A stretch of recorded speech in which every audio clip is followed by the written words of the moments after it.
শাকিল হাসানের ক্যামেরায় স্বাগত জানাচ্ছি আমি কেম সুমন। এই মুহূর্তে আছি রংপুর নগরীর টাউন হল যে রয়েছে পাবলিক লাইব্রেরি মাঠ, তার ঠিক সামনেই। আমার পিছনে দেখছেন যে সনাতন ধর্মাবলম্বী যারা রয়েছেন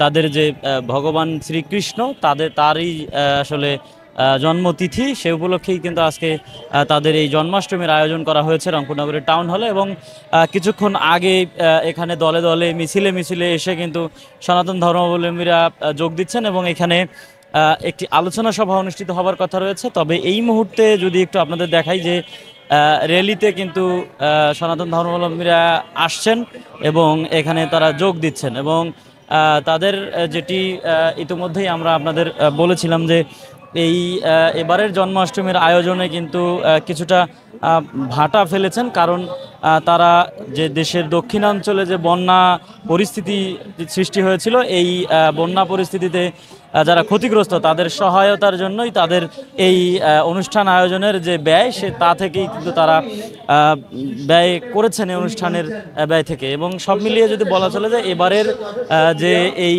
জন্মাষ্টমীর আয়োজন, সেই জন্মাষ্টমীর আয়োজন কিন্তু অনেকটাই বলা চলে যে একটু কিছুটা বিষাদের সুরেই হচ্ছে, কারণ এই বন্যা এবং বৈষম্য বিরোধী আন্দোলনে যারা শহীদ হয়েছেন তাদের সকলের জন্যই কিন্তু এই জন্মাষ্টমীর অনুষ্ঠান থেকে তাদের জন্য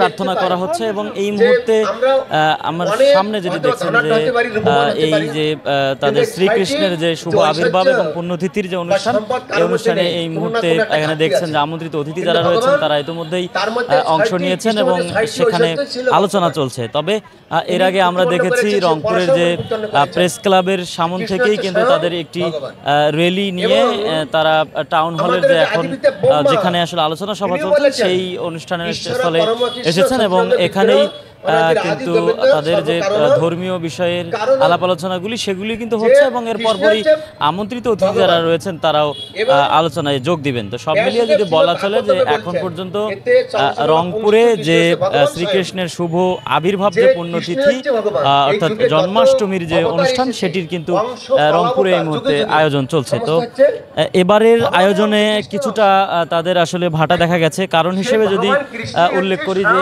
এইবারের এই ভাটায় রয়েছে কারণ হচ্ছে যে বন্যায় যে ক্ষতিগ্রস্ত মানুষ হয়েছিলেন, সেই বন্যার্ত মানুষের সহায়তার জন্যই কিন্তু তাদের খরচের টাকা থেকে কিছুটা বাঁচিয়ে তারা সেই বন্যার্ত মানুষদের জন্য দিয়েছেন এটি ত্রাণ তহবিলে, সেটি আমরা দেখেছি। এবং এই আজকের যে জন্মাষ্টমীকে ঘিরে কিন্তু নগরীতে ব্যাপক নিরাপত্তা ব্যবস্থা জোরদার করা হয়েছে যাতে করে কোনো ধরনের বিশৃঙ্খলার সৃষ্টি না হয়। আমরা দেখেছি যে পুলিশের পাশাপাশি র্যাব সহ বাংলাদেশ সেনাবাহিনীর সদস্যরাও কিন্তু নিরাপত্তা দেবার জন্য শহরের বিভিন্ন স্থানে অবস্থান নিয়েছে। সব মিলিয়ে যদি বলা যায় যে আমার কাছে যে তথ্য রয়েছে তাতে করে এখন এই পাবলিক লাইব্রেরির মাঠের যে সাংস্কৃতিক মঞ্চ রয়েছে সেখানেই তাদের যে আলোচনা এবং ধর্মীয় যে আলোচনা সেটি শেষে এখান থেকে তারা একটি র্যালি নিয়ে আবারও যে প্রেস ক্লাবের সামনে গিয়েই কিন্তু তাদের আজকের যে জন্মাষ্টমীর অনুষ্ঠান সেটির শেষ করবেন।